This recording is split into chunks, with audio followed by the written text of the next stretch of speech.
Numa pequena e tranquila cidade no Oregon, acontece um crime que abala até mesmo investigadores experientes.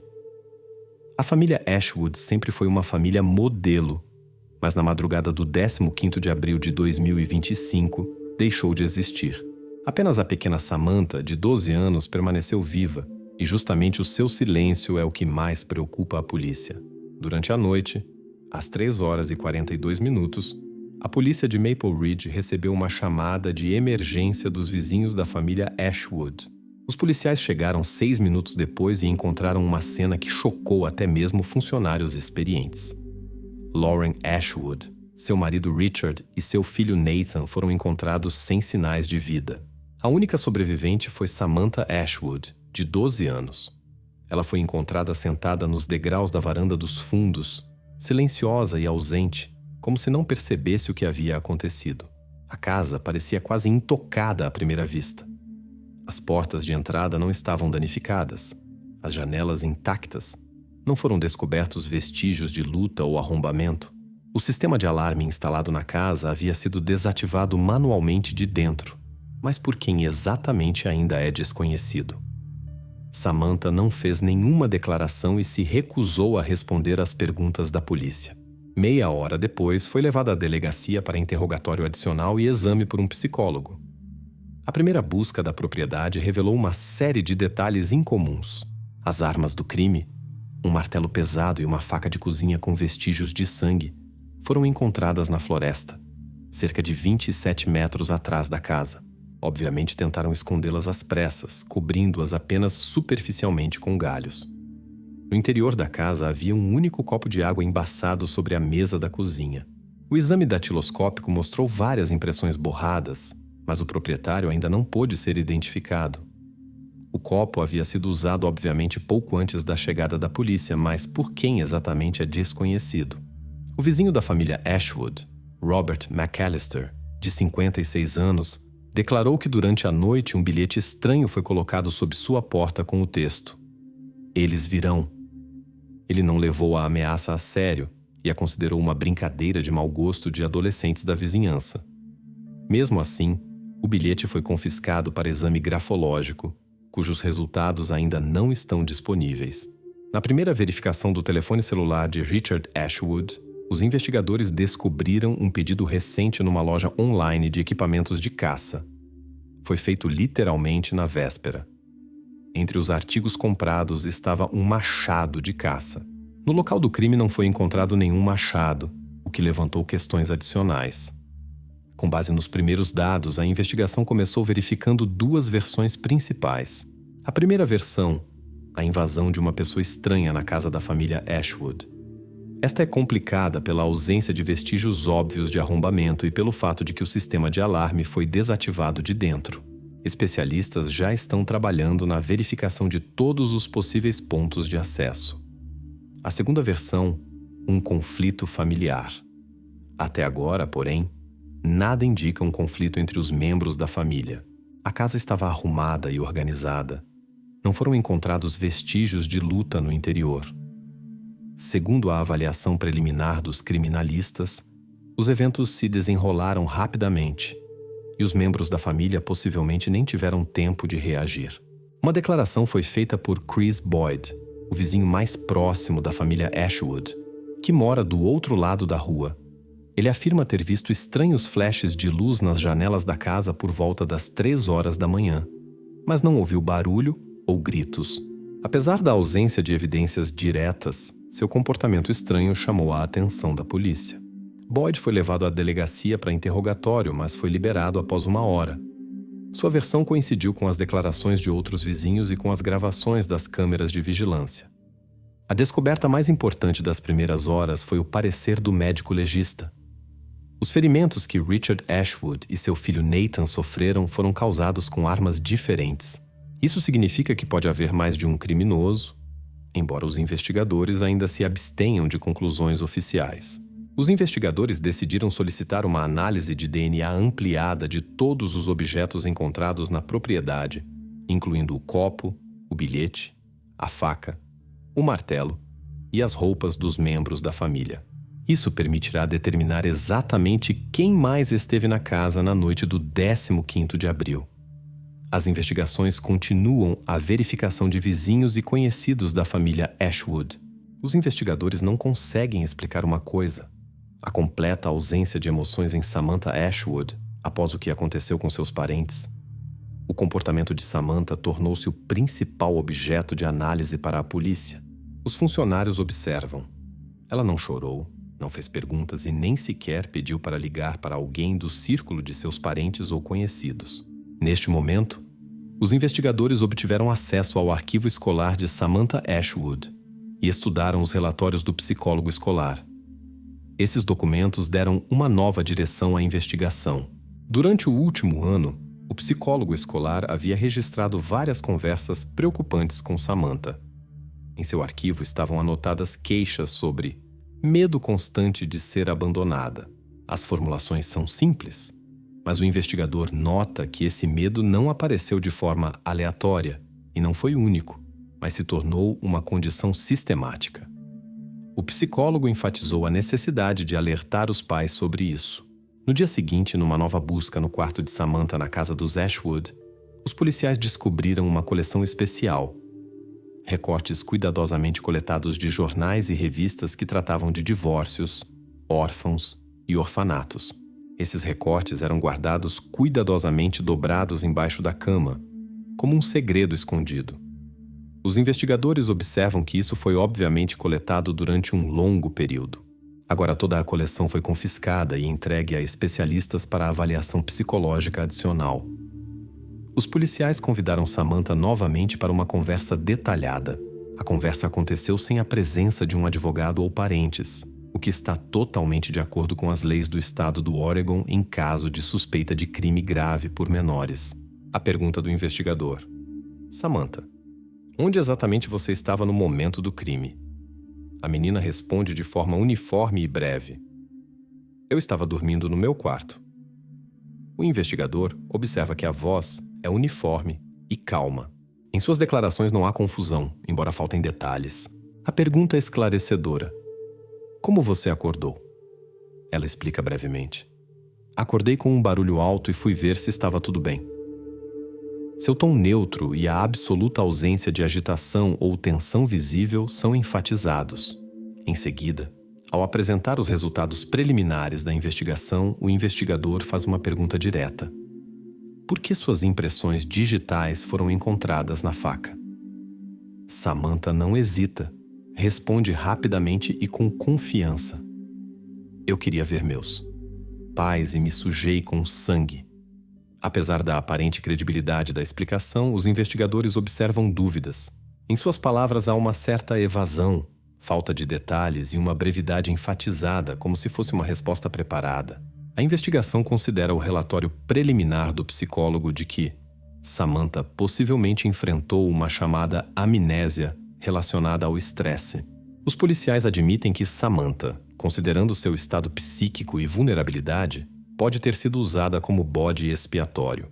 Nesse contexto, a polícia não se apressa com acusações, mas em vez disso examina cuidadosamente a possibilidade de influência externa e manipulação da menina por alguém do círculo mais próximo. Por enquanto, a versão de sua participação consciente está sendo adiada. A investigação dirige sua atenção para a possível manipulação do comportamento de Samantha por uma terceira pessoa, para criar uma pista falsa. Mas ao anoitecer, os criminalistas do departamento transmitem uma nova descoberta importante. Durante um exame detalhado da faca, foram encontradas microfibras no lado interno da lâmina. O exame forense confirma: são fibras do pijama que Samantha usava na noite do crime. Esta é atualmente a prova mais contundente do envolvimento direto de Samantha no acontecido, embora os motivos e circunstâncias deste envolvimento ainda permaneçam obscuros. Esta descoberta muda drasticamente a tática da investigação. Agora a polícia e a mídia começam a examinar seriamente a família Ashwood, para entender se havia conflitos ocultos na família que poderiam ter levado a tais consequências. A atenção do público e dos investigadores se desloca para o passado dos membros adultos da família, as relações dentro de casa e as conexões externas dos Ashwood.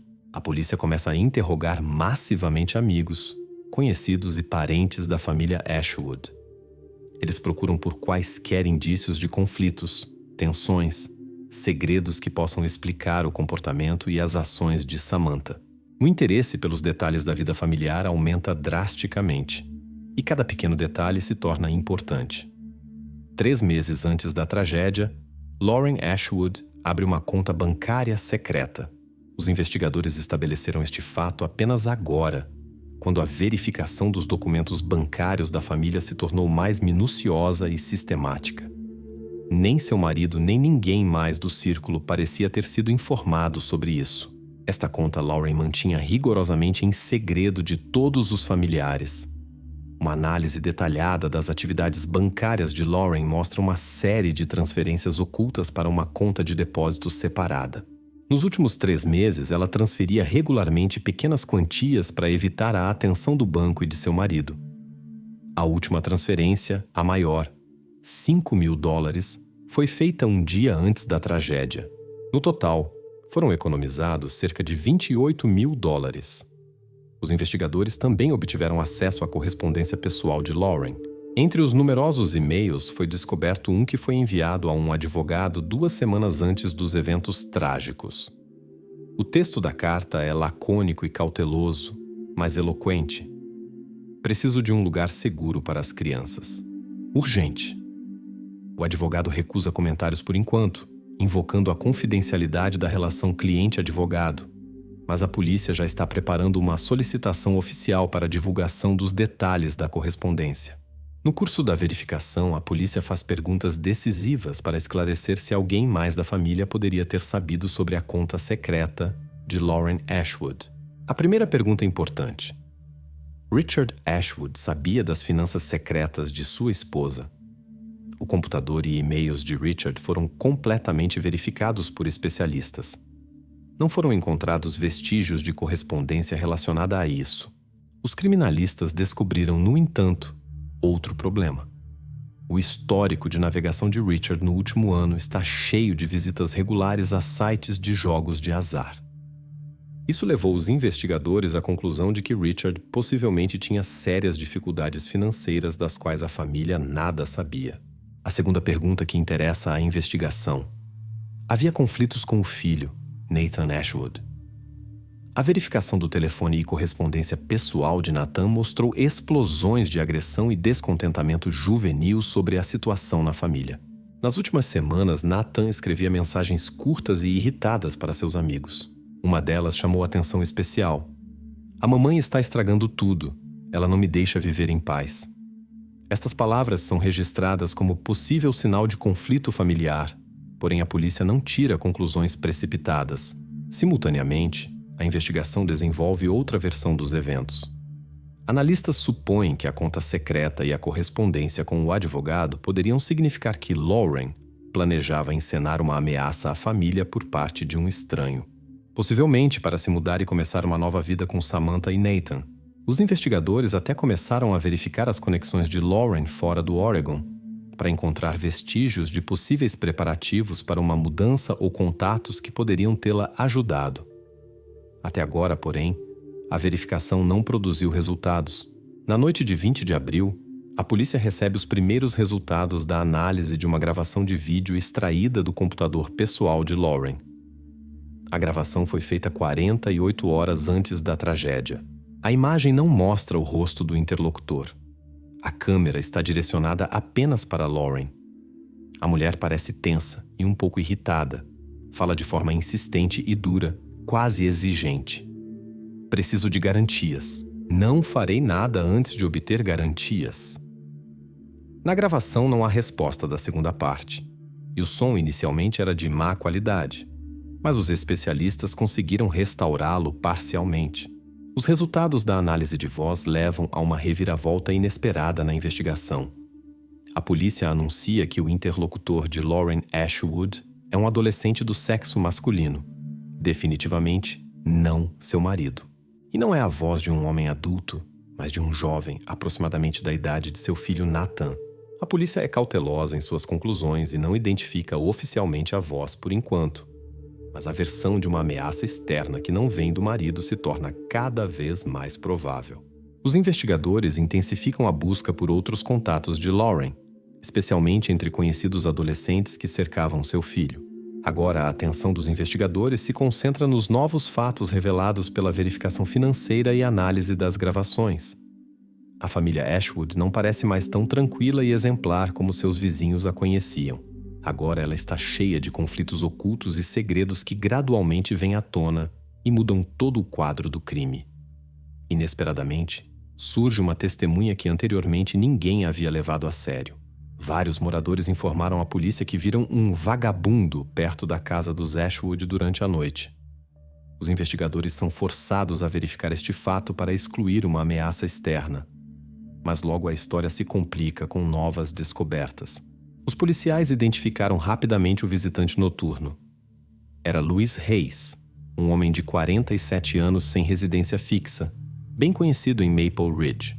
Naquela noite, ele foi capturado pelas câmeras de segurança de uma loja aberta 24 horas, localizada a 1,5 km da casa dos Ashwood.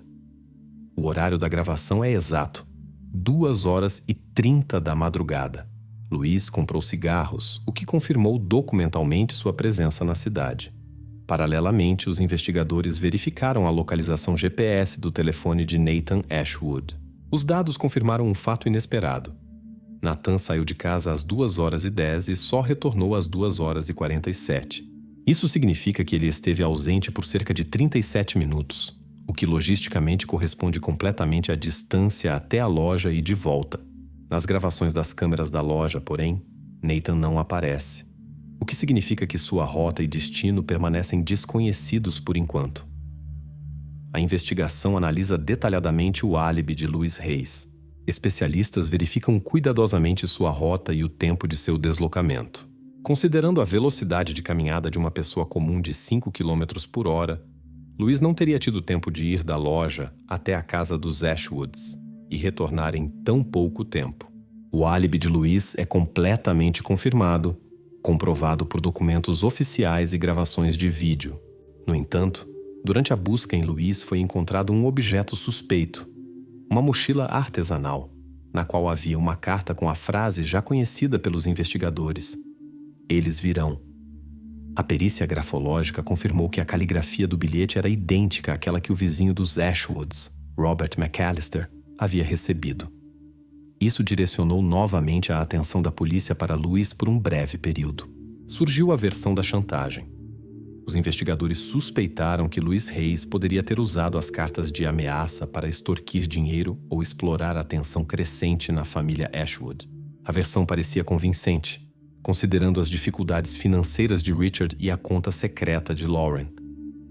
Mas poucas horas depois descobriu-se que Louis não tinha nenhuma conexão com os membros da família, nem correspondência, nem ligações. Ninguém da família havia mencionado seu nome anteriormente. Não foram encontradas transferências de dinheiro para ele. A perícia grafológica estabeleceu adicionalmente que as amostras de escrita coletadas de Louis Hayes categoricamente não coincidiam com a caligrafia encontrada nas cartas. A caligrafia havia sido artificialmente alterada, obviamente por alguém que se esforçava para direcionar a investigação por uma pista falsa. Exatamente neste momento, a polícia recebe os resultados de outra análise. No envelope com as ameaças foi encontrado um rastro claro de DNA, que desta vez não deixa dúvidas. Este DNA pertence a Samantha Ashwood. O fato de seu envolvimento na história com as ameaças muda significativamente a direção da investigação. Agora a polícia tem motivos suficientes para interrogar Samantha novamente. Desta vez, decide-se conduzir a conversa com a participação de um psicólogo forense, capaz de revelar as nuances do comportamento e estado de Samantha. A investigação se aproxima da reconstrução psicológica definitiva dos eventos daquela noite. Os investigadores enfatizam cautelosamente que, apesar da reviravolta inesperada com as cartas e o envolvimento de Samantha, ainda é muito cedo para tirar conclusões definitivas. A situação tornou-se muito mais complicada do que parecia nas primeiras horas após a tragédia. A questão de uma pessoa estranha na casa da família Ashwood é praticamente retirada da agenda, mas os investigadores ainda não anunciam isso oficialmente. Toda essa história de Louis Hayes foi cuidadosamente verificada e juridicamente encerrada, mas a polícia deixa uma pequena janela de incerteza aberta e mantém cautela profissional. A investigação apresentou ao tribunal a gravação decisiva da última sessão de Samantha com o psicólogo forense. A gravação começa calmamente. A câmera mostra o rosto da menina, o olhar direcionado para baixo, a voz uniforme, as palavras claras. Na imagem, o psicólogo forense pede para ela repetir o que aconteceu naquela noite. Samantha responde brevemente e claramente: "Deveríamos ficar juntos para sempre." Especialistas enfatizam que as palavras soam como uma frase decorada, que foi repetida muitas vezes. Uma parte importante da perícia final foi a reconstrução do local do crime.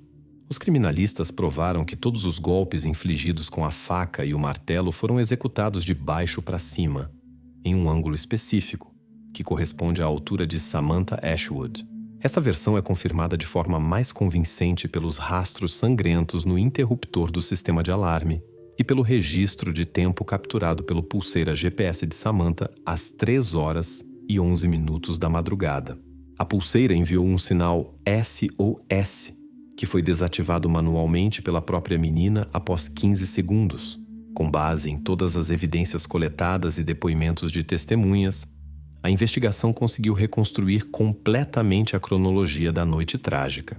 Alguns dias antes da tragédia, Samantha descobriu por acaso a correspondência de sua mãe com o advogado sobre um possível divórcio e planos de levá-la e seu irmão para fora da cidade. Para ela, isso significava o colapso inevitável da família, seu maior e mais profundo medo. A partir desse momento, Samantha decidiu salvar seus parentes de uma possível separação. Como primeiro passo, ela preparou independentemente cartas com ameaças e as distribuiu aos vizinhos, incluindo Robert McAllister, para direcionar a suspeita para um perpetrador externo. Posteriormente, tentou-se também incriminar Louise Hayes, ao qual foi discretamente colocado um bilhete similar. Na noite em que seus pais dormiam profundamente, Samantha saiu de seu quarto. Seu primeiro alvo foi seu irmão, Nathan. Ela usou o martelo. Nathan acordou, tentou se defender, mas não conseguiu se proteger efetivamente. Suas tentativas de chegar ao exterior estão documentadas por rastros de luta no quarto. Depois, Samantha pegou uma faca e foi para o quarto dos pais. O barulho da luta acordou o pai, Richard, mas ele não teve tempo de reagir. Os golpes foram executados rapidamente, um após o outro, com confiança. Então, Lauren Ashwood teve um destino similar. Após o ato, Samantha saiu de casa, escondeu as armas do crime na floresta, retornou e ativou sua pulseira GPS que enviou um sinal SOS. Então, imediatamente desativou o sistema de alarme da casa e deixou uma impressão digital sangrenta no painel de controle. Sua última ação foi um grito alto por ajuda, após o qual correu para a casa do vizinho Chris Boyd.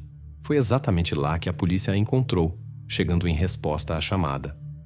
Durante o último interrogatório, os investigadores mostraram a Samantha a carta de sua mãe ao advogado sobre o divórcio. Pela primeira vez, ela mostrou uma reação emocional. Samantha começou a se justificar e repetiu apenas uma frase: "Eu não queria. Eles teriam ido embora. Eu não queria." Após alguns minutos de confusão, ela tentou mudar sua versão e contou sobre um certo homem da floresta. O investigador notou que, ao descrever esta figura fictícia, ela repetia literalmente as frases que estavam escritas nos bilhetes encontrados anteriormente. A perícia do psicólogo forense confirmou que Samantha não estava sujeita a nenhuma pressão externa.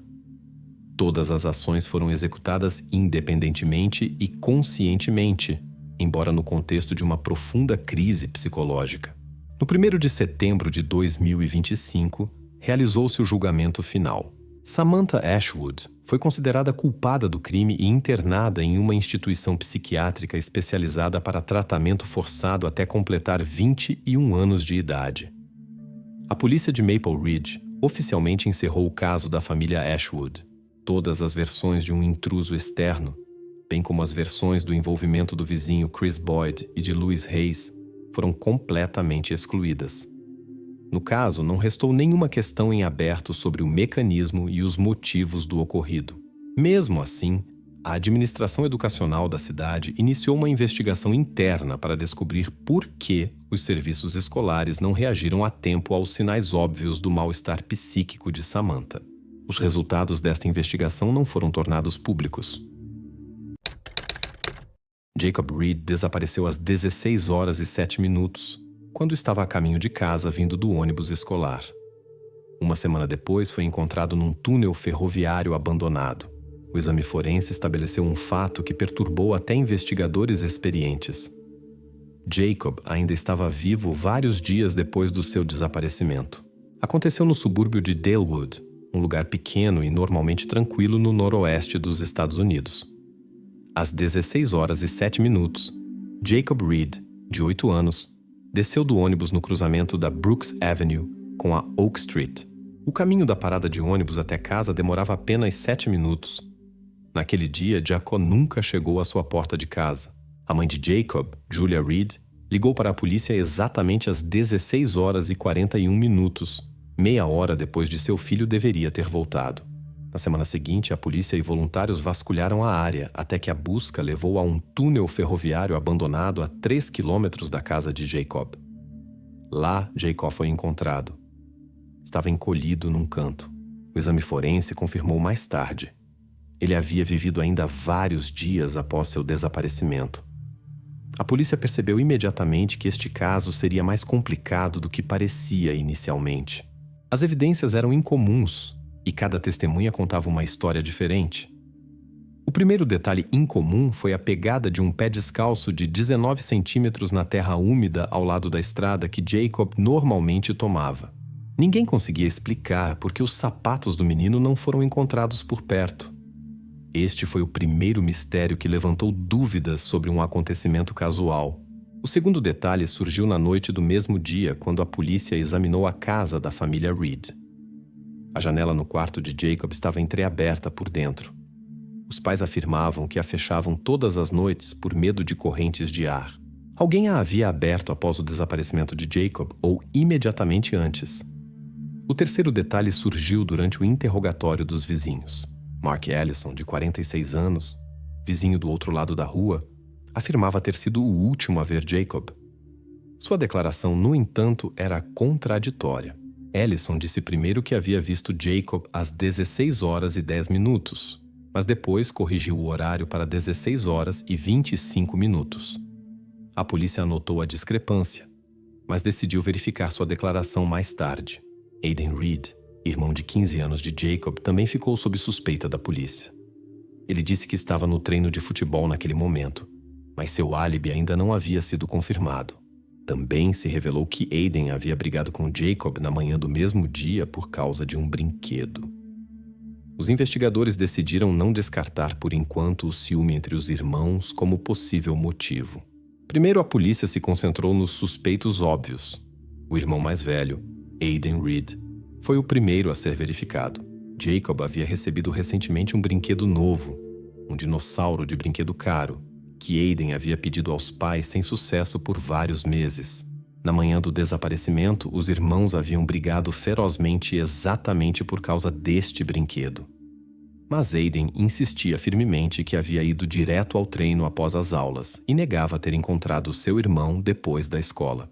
Outra pessoa que imediatamente despertou suspeita foi um homem sem teto conhecido pelos locais pelo apelido de Skipper. Foi ele quem, na manhã após o desaparecimento de Jacob, trouxe a carteira de Jacob a um posto de gasolina, afirmando tê-la encontrado no estacionamento. Skipper era conhecido da polícia por pequenos furtos, mas nunca havia sido ligado a crimes graves. Mesmo assim, a polícia decidiu investigá-lo mais detalhadamente. Aiden Reed havia brigado pela manhã com Jacob por causa do dinossauro. A polícia soube disso da mãe dos meninos, mas ainda não tinha confirmação de seu álibi. Um ponto importante era essa informação sobre uma câmera instalada perto do estádio da escola. A câmera poderia confirmar ou refutar a versão de Aiden, mas no primeiro dia da busca a polícia não teve tempo de examinar as gravações. As primeiras 24 horas da investigação estavam chegando ao fim. Às 21 horas e 30 minutos do dia após o desaparecimento de Jacó, a polícia descobriu uma evidência crucial. o dinossauro de brinquedo pelo qual os irmãos haviam brigado pela manhã. O brinquedo estava numa lixeira diretamente em frente à casa de Mark Ellison, o vizinho cuja declaração levantava cada vez mais dúvidas. Os policiais não tiraram conclusões precipitadas. Já haviam entendido que não estavam lidando apenas com um desaparecimento, mas com algo muito mais complexo e confuso do que parecia à primeira vista. Uma hora antes do desaparecimento de Jacob, Aiden havia apagado todo o histórico de conversas em seu celular. O que exatamente o irmão mais velho estava tentando esconder, e isso estava relacionado ao desaparecimento? Especialistas da polícia recuperaram as mensagens apagadas de Aiden usando um backup na nuvem. O histórico de conversas era simples, típico de um adolescente de sua idade. Aiden brigava com seu pai sobre mesada. Recentemente, os pais haviam começado a controlar rigorosamente os gastos de Aiden.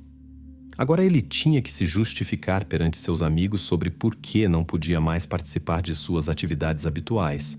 Mas entre as mensagens inofensivas, os policiais encontraram uma frase enviada poucas horas antes do desaparecimento de Jacob. Hoje, tudo vai se decidir. Esta frase pareceu suspeita aos investigadores, especialmente considerando o conflito matinal entre os irmãos. O treinador da equipe de futebol de Aiden, Steve Hanson, confirmou aos investigadores que o adolescente estava no treino, que havia começado às 15h45. Mas ao verificar as gravações de vídeo da câmera do estacionamento da escola, uma discrepância importante foi revelada. Aiden deixou o campo esportivo às 16h25, o que era 35 minutos antes do fim oficial do treino. Porque Aiden havia mentido sobre o horário de sua saída permanecia unclear. O interrogatório de Aiden ocorreu na presença de seus pais. Aiden se comportou calmamente, embora suas respostas parecessem excessivamente cautelosas várias vezes.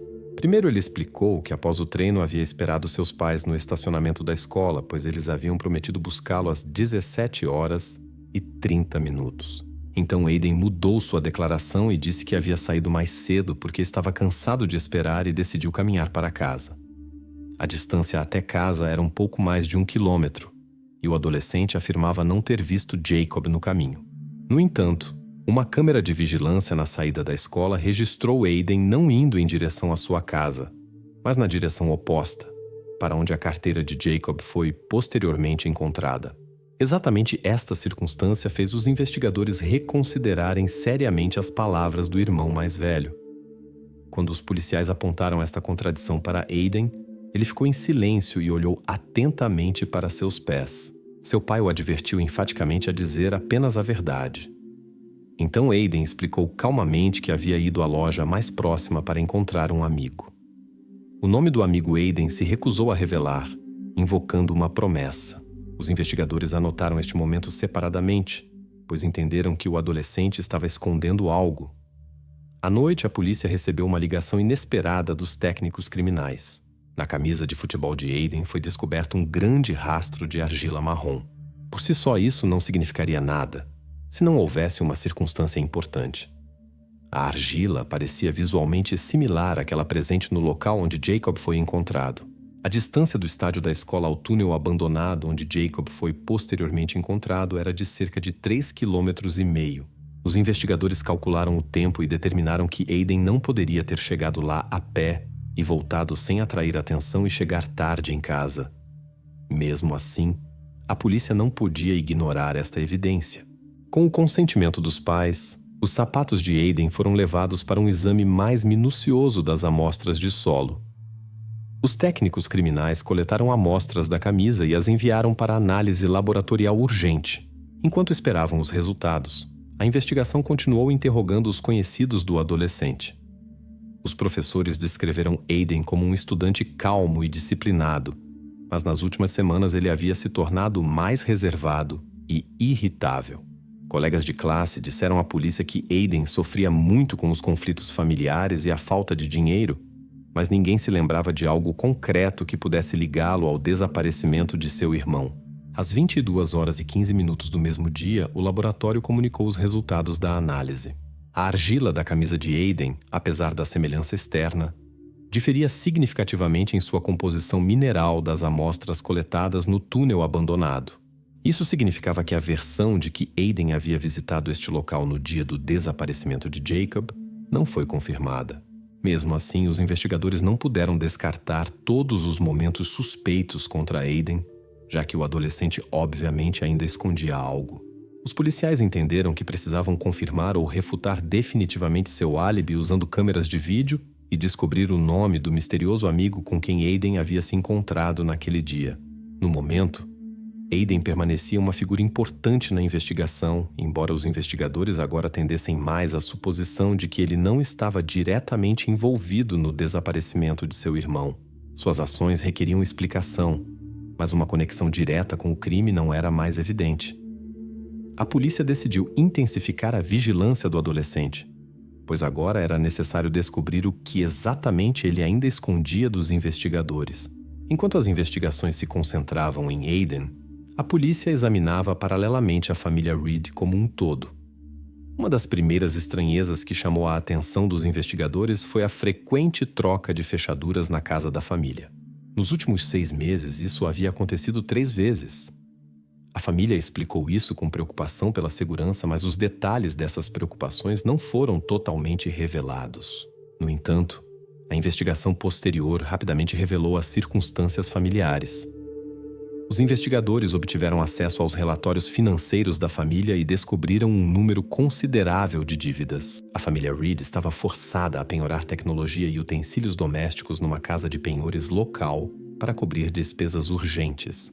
Segundo informações da casa de penhores, Joseph Reed, pai de Jacob, regularmente levava eletrônicos caros para lá: laptops, tablets e consoles de jogos. Tudo isso foi penhorado várias vezes, com soma de crédito e juros crescentes. Nos documentos da casa de penhores foi anotado que a última visita do pai havia ocorrido apenas 2 dias antes do desaparecimento de Jacob. Os vizinhos interrogados pela polícia também confirmaram os problemas na família. Em suas declarações, contaram que nos últimos meses haviam ouvido regularmente vozes altas e brigas que aconteciam tarde da noite. A vizinha Caroline Miller, que morava uma cerca adiante da família Reed, especificou que numa noite ela ouviu claramente Joseph dizer alto à sua esposa: "Se isso continuar assim, vou entregá-lo àqueles que cuidarão melhor dele." Os investigadores convidaram os pais para uma conversa separada. Joseph Reed parecia visivelmente nervoso, enquanto sua esposa Julia se mostrava mais confiante. Primeiro, Joseph negou dificuldades financeiras sérias e afirmou que os objetos penhorados eram uma medida temporária e a situação estava sob controle. Quando os detetives perguntaram diretamente sobre a frequente troca de fechaduras, Julia respondeu, olhando para seu marido, que houve uma tentativa de arrombamento alguns meses antes, após o que ela se preocupou com a segurança da casa e de seus entes queridos. Numa verificação pela polícia, no entanto, descobriu-se que nenhum relatório oficial sobre tentativas de arrombamento havia sido registrado pela família Reed na delegacia local. Os investigadores suspeitaram de um possível motivo para o desaparecimento de Jacob. Dificuldades financeiras poderiam ter levado alguém do círculo da família a um passo desesperado por resgate. Esta versão, no entanto, rapidamente perdeu relevância. Desde o desaparecimento do menino, nenhuma única ligação com demandas de dinheiro havia chegado à família.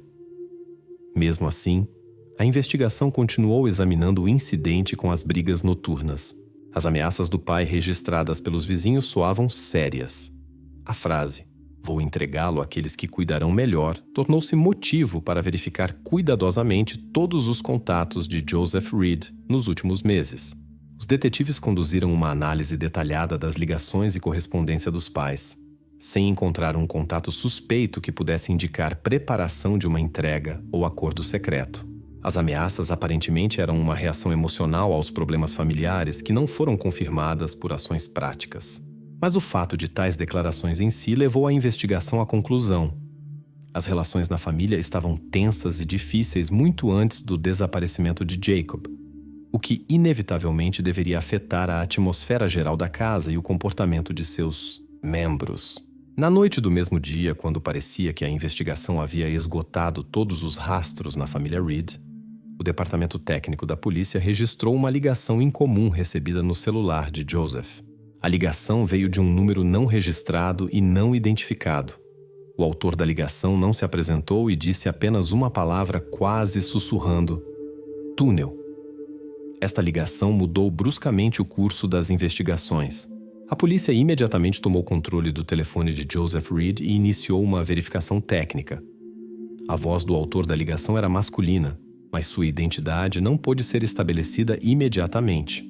Também permaneceu unclear porque ele havia ligado especificamente para o pai e o que este único termo significava. A família Reed estava extremamente perturbada. Joseph assegurou à investigação que não havia reconhecido a voz do autor da ligação. Julia, por outro lado, afirmou não ter ideia de quem poderia ter feito tal ligação e por quê. Ambos os pais foram aconselhados a permanecer em casa e informar a polícia sobre todos os contatos subsequentes. Neste momento, a atenção dos investigadores voltou-se novamente para o ambiente externo da família. Foi decidido rastrear imediatamente esta ligação para obter pelo menos uma pista sobre o autor da ligação. O pai de Jacó tornou-se uma figura-chave das investigações por outra razão. Ele poderia saber mais do que disse a polícia sem perceber isso. A investigação manteve a família ainda sob a sombra de suspeita, embora não houvesse evidências diretas de seu envolvimento no desaparecimento. Mesmo assim, estava claro para a polícia. Alguém próximo à família sabia muito mais do que dizia e possivelmente estava conectado às circunstâncias que levaram ao desaparecimento de Jacob. O andarilho, conhecido pelos locais pelo apelido de Skipper, tornou-se uma nova figura importante na investigação do desaparecimento de Jacob. Anteriormente, ele havia levado a carteira do menino ao posto de gasolina, afirmando tê-la encontrado por acaso numa lixeira. Até agora, este detalhe não tinha explicação clara e despertava suspeita da polícia. Os investigadores solicitaram as gravações das câmeras de vigilância do posto de gasolina onde Skipper havia descoberto a carteira. O exame da gravação de vídeo trouxe resultados inesperados. Na noite do desaparecimento, por volta das 18h32, a câmera registrou um adolescente que foi até a lixeira e jogou um pequeno objeto dentro. A análise da gravação de alta resolução confirmou que se tratava da carteira de Jacob. Skipper apareceu apenas uma hora depois, encontrou a carteira por acaso e a levou. A polícia imediatamente conduziu o reconhecimento facial do adolescente registrado no vídeo. O sistema o reconheceu como Joe Lamb, um amigo de 11 anos de Aiden, que Aiden já havia mencionado em suas declarações.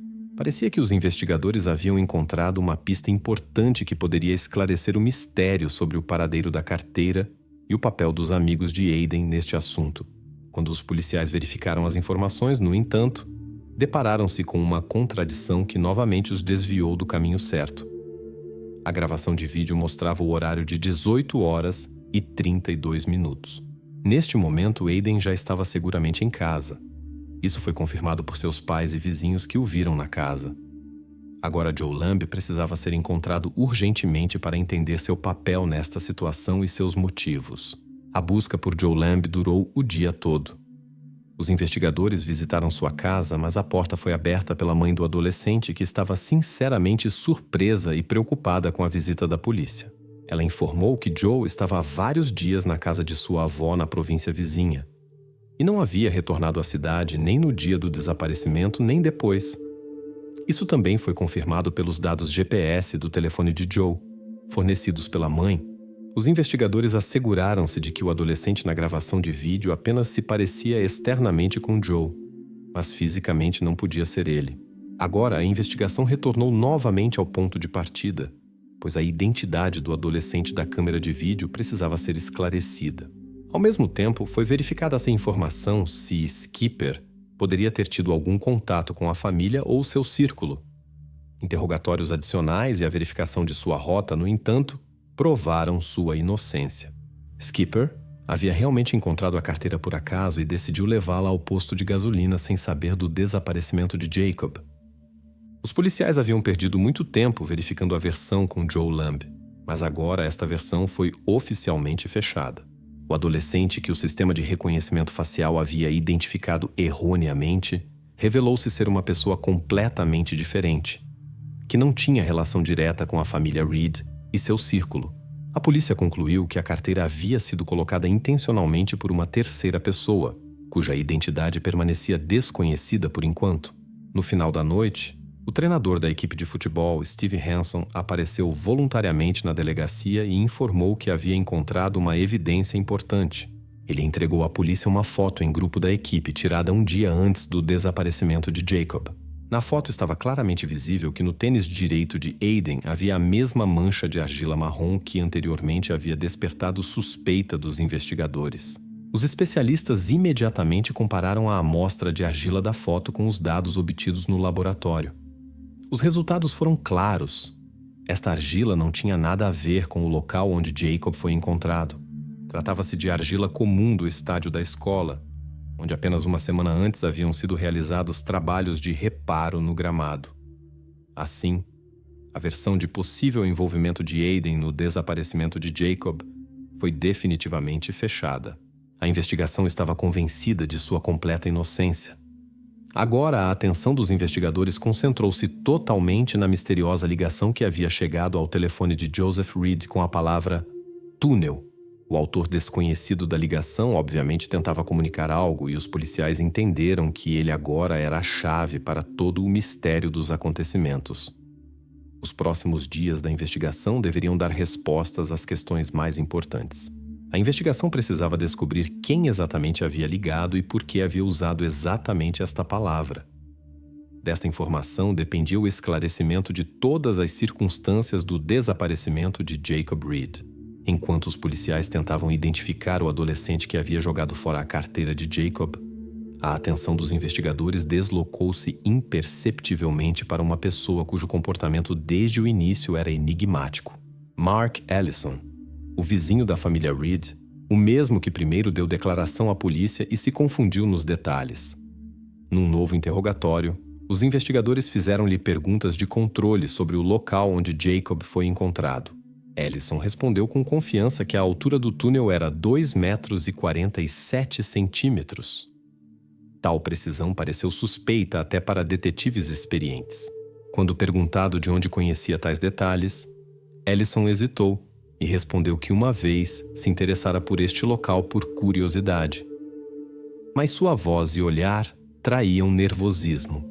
Com base nisso, a investigação decidiu, com seu consentimento, conduzir uma inspeção preliminar da casa de Ellison.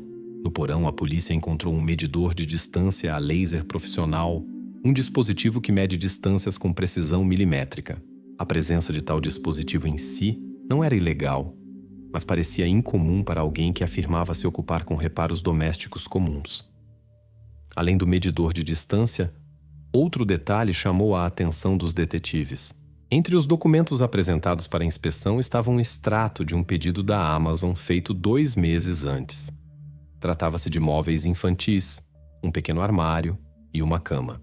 O estranho era que o pedido não estava no nome do próprio Mark, mas no nome Jacob E. Os investigadores não puderam ignorar o fato de que as primeiras letras do nome e sobrenome de Jacob Reed coincidiam com o nome indicado no pedido. No interrogatório subsequente, Ellison explicou calmamente que os móveis infantis haviam sido pedidos para um quarto de hóspedes. Mas suas palavras contradiziam os fatos que a polícia havia descoberto anteriormente. Na casa de Ellison não havia sinais de reforma de um quarto para hóspedes ou outra área residencial. Os móveis infantis estavam na garagem, ainda na embalagem original. Os investigadores insistiram em explicações. Por que os móveis foram pedidos no nome Jacob E? Ellison afirmou que foi apenas um erro da loja online que ele não havia corrigido.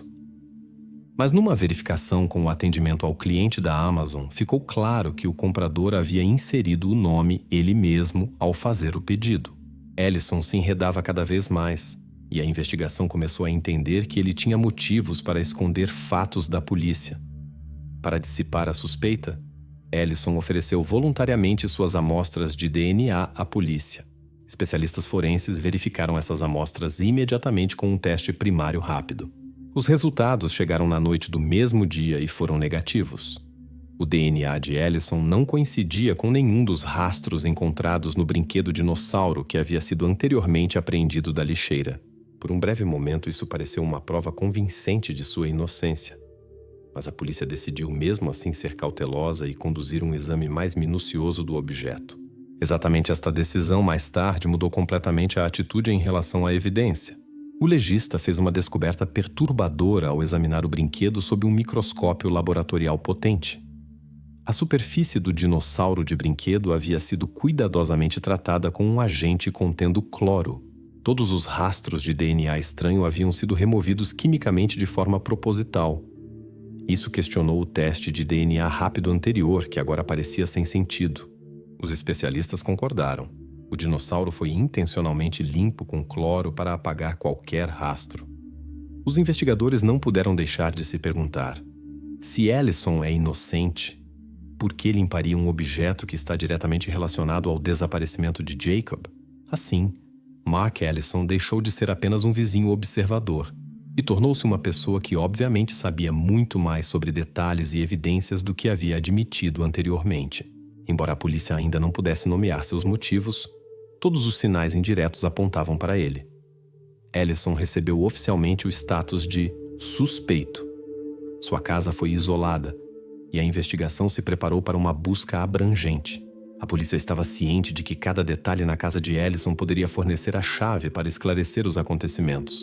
Enquanto o motivo permanecia oculto e ninguém conseguia entender quais intenções o vizinho tinha em relação a Jacob, a investigação concentrou-se na preparação do próximo passo, um exame completo da casa e do ambiente do suspeito.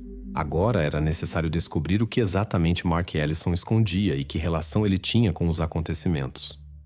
A polícia não duvidava mais de que o fim desta história confusa dependia dele.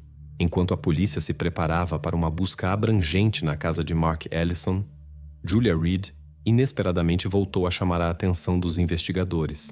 Ao verificar os registros telefônicos, os investigadores notaram um detalhe incomum. No dia do desaparecimento de Jacob, Julia fez 3 ligações curtas para Ellison. As ligações foram registradas às 14 horas e 2 minutos, 14 horas e 15 minutos e 14 horas e 21 minutos.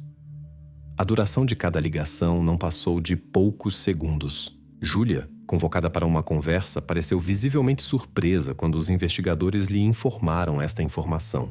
Ela explicou que não conseguia se lembrar dessas ligações e então supôs que provavelmente havia discado o número por engano ao tentar ligar para outra pessoa. Em sua voz soava confiança, mas a polícia ainda duvidava da veracidade de suas explicações. 3 ligações acidentais consecutivas para a mesma pessoa dentro de 20 minutos pareciam improváveis. Os investigadores perguntaram diretamente a Julia se ela não havia tentado contactar Mark para pedir-lhe para cuidar de Jacob ou Aiden. Julia negou categoricamente esta possibilidade. Insistiu que mal conhecia Ellison, exceto por cumprimentos breves na rua.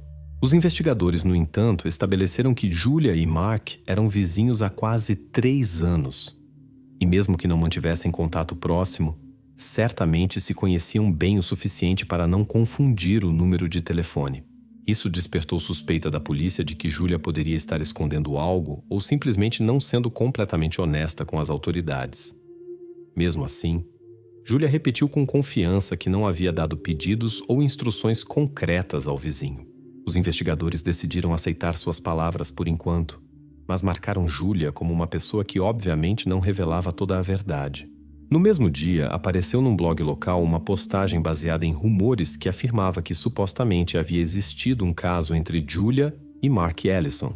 O autor do blog baseou-se nas palavras de vizinhos anônimos que afirmavam ter visto Julia e Mark conversando na rua tarde da noite. A polícia não podia deixar tais rumores sem atenção, pois isso poderia explicar o comportamento estranho de ambos. Para verificar esta versão, os investigadores solicitaram um extrato detalhado das contas telefônicas de Julia e Mark dos últimos 3 meses. A análise dos dados, no entanto, não confirmou correspondência por SMS ou outros sinais indiretos de relacionamento pessoal. A investigação concluiu que esta versão era mais uma pista falsa e a fechou temporariamente para voltar sua atenção a evidências mais concretas. Enquanto isso, o exame técnico continuou na casa de Mark Ellison. Uma descoberta inesperada foi feita na secretária eletrônica de seu telefone fixo. Especialistas da polícia conseguiram recuperar um rascunho gravado, mas não enviado, de uma mensagem de voz. Na gravação ouvia-se claramente uma voz feminina, calma, mas ligeiramente tensa, que dizia: "Por favor, ligue quando vir Jake chegando em casa." Esta mensagem não foi enviada, mas estava no status rascunho. A polícia imediatamente comparou a voz com a de Julia Reed, mas não obteve conclusão rápida. As vozes eram similares, mas para confirmação precisa era necessária análise espectral, que levava tempo. Esta descoberta mudou significativamente a situação. Se a voz realmente pertencia a Julia, sua explicação sobre ligações acidentais desmoronaria completamente. Se a voz fosse estranha, no entanto, significava que havia outra mulher no caso, cujo papel era completamente unclear. Enquanto a voz não fosse identificada, a polícia decidiu temporariamente deixar de lado os momentos suspeitos ativos contra Julia e designá-la nos documentos como testemunha cuja declaração necessitava verificação adicional. Além disso, os investigadores se prepararam para uma fase importante da investigação. Receberam autorização oficial para busca minuciosa na casa de Mark Ellison, incluindo verificação da presença de sala ou quarto secreto. A polícia suspeitava que a descoberta desta sala poderia dar pistas importantes sobre os eventos relacionados ao desaparecimento de Jacob.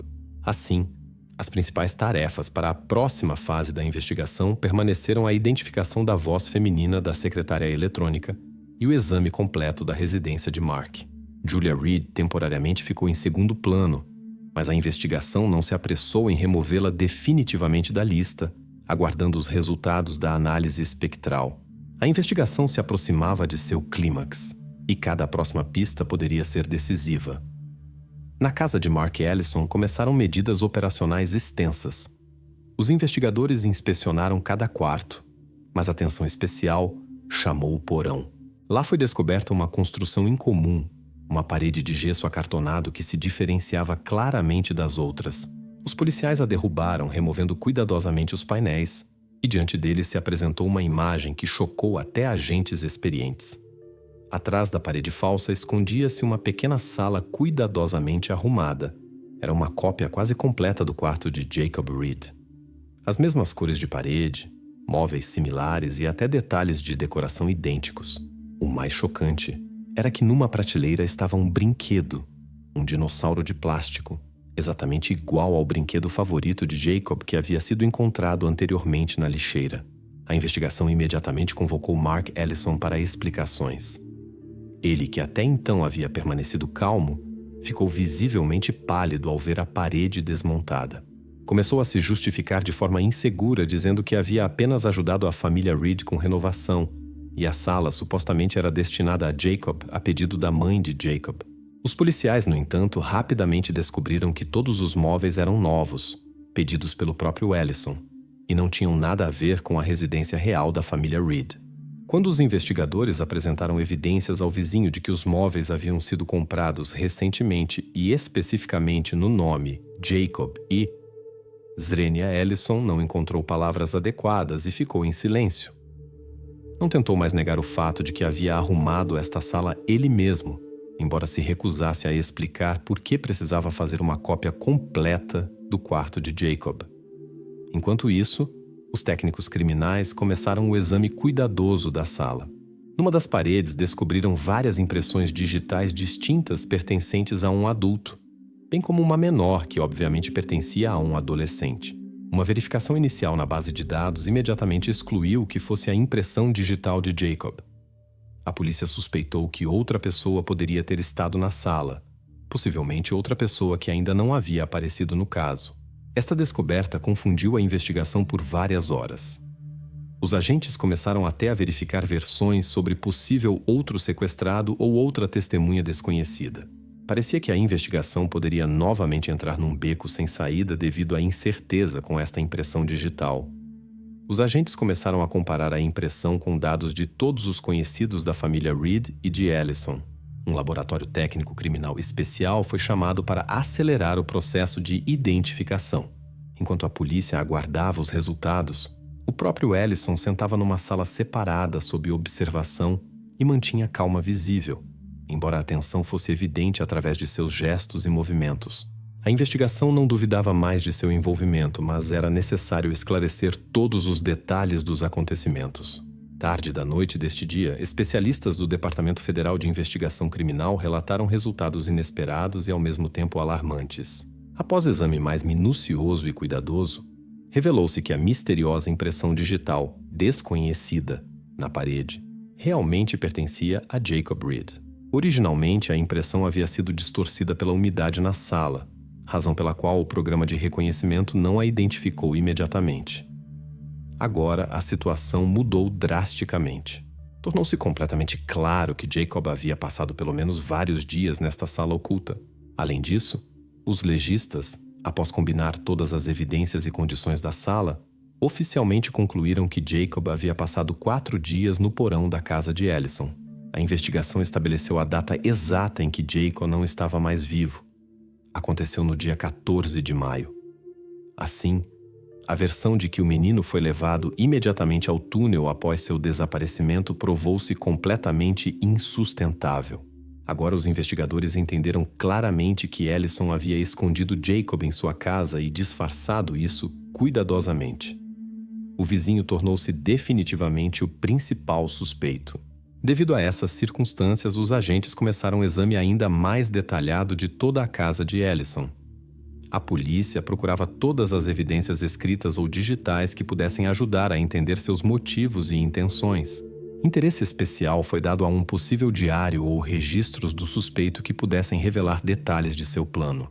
A investigação se aproximava da solução do principal mistério deste caso confuso, mas entendia que ainda havia alguns passos importantes a serem dados até o esclarecimento completo. Agora todo o foco da investigação concentrou-se na descoberta dos registros de Ellison e no esclarecimento da verdadeira razão que o levou a tal ato. Na manhã cedo, os investigadores continuaram a busca minuciosa na casa de Mark Ellison. Na garagem foi encontrado entre caixas velhas com a inscrição Impostos 2022, um caderno gasto. Era um diário, descrito com uma caligrafia limpa e pequena. Dentro, os policiais encontraram registros que os forçaram a reavaliar completamente a personalidade do suspeito. Cada página do diário era dedicada a Jacob. Mark anotava literalmente tudo: o horário diário, as rotas do ônibus, a comida favorita e até os hábitos do menino. Em algumas páginas estavam registrados detalhadamente fragmentos de conversas que Ellison havia ouvido através da janela aberta do quarto de Jacob. Estes registros foram feitos regularmente nos últimos 9 meses. A polícia entendeu que o vizinho coletava informações as mais detalhadas possível e aparentemente tinha um objetivo concreto. Mas o próprio Ellison insistia durante o interrogatório que apenas se interessava por psicologia e registrava as observações exclusivamente por interesse pessoal. Os investigadores, no entanto, entenderam imediatamente que isso era apenas uma tentativa desajeitada de justificação. Ao examinar o diário, uma frase que aparecia repetidamente chamou a atenção especial: nova família. Segundo os registros, Ellison planejava criar uma família segundo sua concepção ideal, e Jacob deveria ser parte dela. O diário mostrava que Mark havia pensado cuidadosamente no cenário do sequestro e da vida subsequente com Jacob. Ele descrevia situações como se já tivessem acontecido e fantasiava sobre cafés da manhã juntos, passeios e caminhadas. Os investigadores exigiram explicações, mas Ellison permaneceu obstinadamente em silêncio e tentava manter-se distante e calmo. Em seu comportamento havia confiança na própria intocabilidade. Os detalhes do diário, no entanto, não lhe permitiam mais se esconder atrás da máscara do vizinho que acidentalmente se envolveu no centro dos eventos. Adicionalmente, um detalhe confundiu os investigadores. No diário era mencionada repetidamente uma terceira pessoa, alguém com o nome ou designação M. Mark o descrevia como amigo de Jacob, o que levou a polícia a supor a existência de um cúmplice ou segunda pessoa envolvida nos eventos. A polícia passou várias horas tentando estabelecer a identidade deste misterioso M, swingando listas de colegas de escola de Jacob, vizinhos e todos os conhecidos de Ellison. Mais tarde, no entanto, revelou-se que nenhuma pessoa real com esta designação existia. M era apenas uma figura fictícia criada pela consciência de Ellison, possivelmente parte de suas fantasias estranhas sobre vida familiar ideal.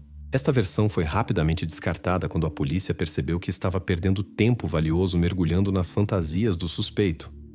A descoberta mais importante e perturbadora aguardava os investigadores na última página do diário. Lá, sob a data do desaparecimento de Jacob, estava um registro feito no meio da noite, às 3h12 da manhã. Mark havia escrito apenas uma frase que se tornou a evidência mais importante do caso. Se tudo der errado, o túnel.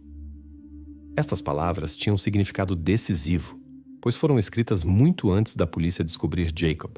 Tornou-se óbvio que Mark Ellison considerava o túnel desde o início como plano de emergência, caso seus planos falhassem.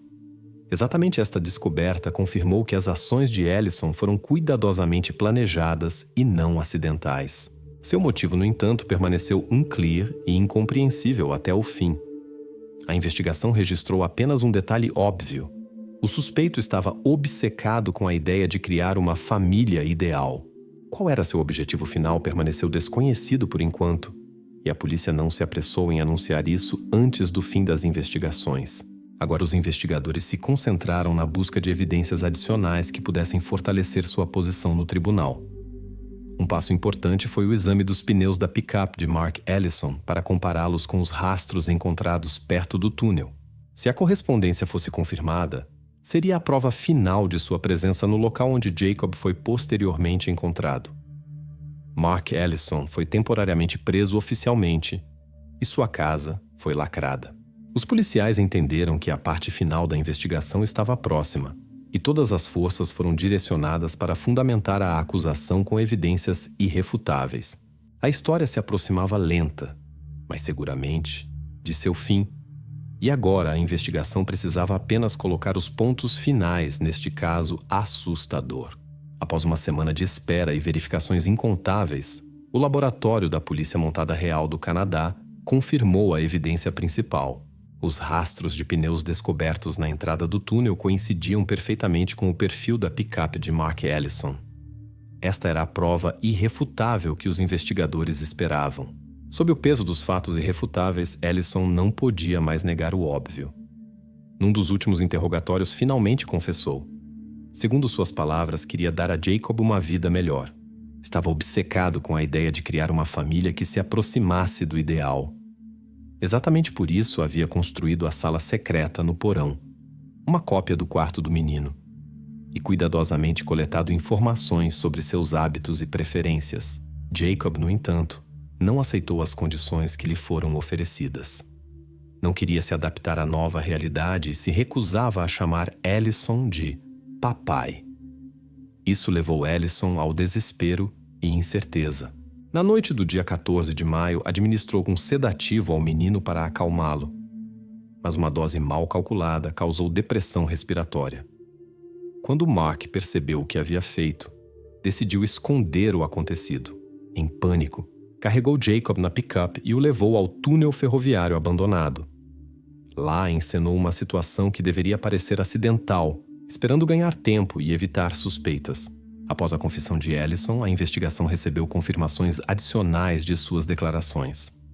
Na manga da jaqueta escolar de Jacob foi encontrado o DNA de Ellison. Este rastro não havia sido lavado e era a prova final de contato físico. Confirmação adicional veio de uma gravação das câmeras de vigilância da rodovia 16. A câmera de vídeo registrou claramente a picape de Ellison dirigindo em direção ao túnel às 2h47 da madrugada. A correspondência das gravações das câmeras com as informações do diário do suspeito confirmou o horário exato de sua partida de casa. A distância da casa de Ellison ao local onde o menino foi encontrado era de cerca de 3,5 km, e este trajeto levava exatamente 6 minutos. Os investigadores puderam reconstruir os eventos quase minuto a minuto. Todos os detalhes do crime agora se encaixavam numa imagem unificada e compreensível. No dia da prisão, quando a polícia conduzia uma última busca na garagem, Mark repentinamente saiu de seu estupor. Percebendo que não havia saída, tentou abrir um galão de gasolina e ameaçou incendiar o local. Os investigadores sabiam que não podiam ceder. Aproximaram-se cuidadosamente do suspeito e tentaram acalmá-lo enquanto Ellison gritava que tudo havia acabado e que não aguentava mais a pressão. As negociações tensas duraram vários minutos, até que Ellison finalmente desistiu, colocou o galão no chão e deixou as mãos caírem. Este foi o último episódio de sua resistência. O julgamento de Mark Ellison começou em novembro de 2024. Apesar das evidências detalhadas e da confissão do próprio Ellison, alguns detalhes de seu motivo nunca foram completamente tornados públicos. Psicólogos explicaram o comportamento de Ellison durante o julgamento com o desejo compulsivo de criar uma família que considerava ideal. A razão exata para tal escolha exatamente deste túnel, no entanto, permaneceu oculta do público geral e foi incluída na parte confidencial dos arquivos. No dia 20 de novembro de 2024, Mark Ellison foi condenado à prisão perpétua, sem possibilidade de liberdade condicional antecipada. Após a sentença, foi levado à prisão de Wabash, onde deveria passar o resto de sua vida. As investigações foram oficialmente concluídas. A polícia fechou todas as versões e pistas falsas que haviam surgido anteriormente. O irmão mais velho de Jacob, Aiden, foi completamente inocentado e declarado inocente. O sem-teto, com o apelido Skipper, foi classificado como testemunha casual que não tinha nada a ver com o crime. Os momentos suspeitos contra o pai de Jacob também se provaram falsos e foram descartados. A única coisa que permaneceu em segredo foi o motivo psicológico final que explicava por que Ellison havia escolhido exatamente aquele túnel para completar seu plano. Especialistas apenas supuseram cautelosamente que isso estava relacionado à tentativa de Mark de inconscientemente retornar à sua própria infância. Mas esta questão permaneceu definitivamente na parte confidencial dos arquivos. Assim terminou uma das histórias mais sensacionais e trágicas do subúrbio de Dalewood. A investigação havia cumprido sua tarefa, restaurado a justiça e esclarecido todas as questões-chave, deixando apenas um detalhe sem resposta final. Mas exatamente este detalhe ainda causará discussões e debates por muito tempo entre aqueles que estavam familiarizados com esta investigação.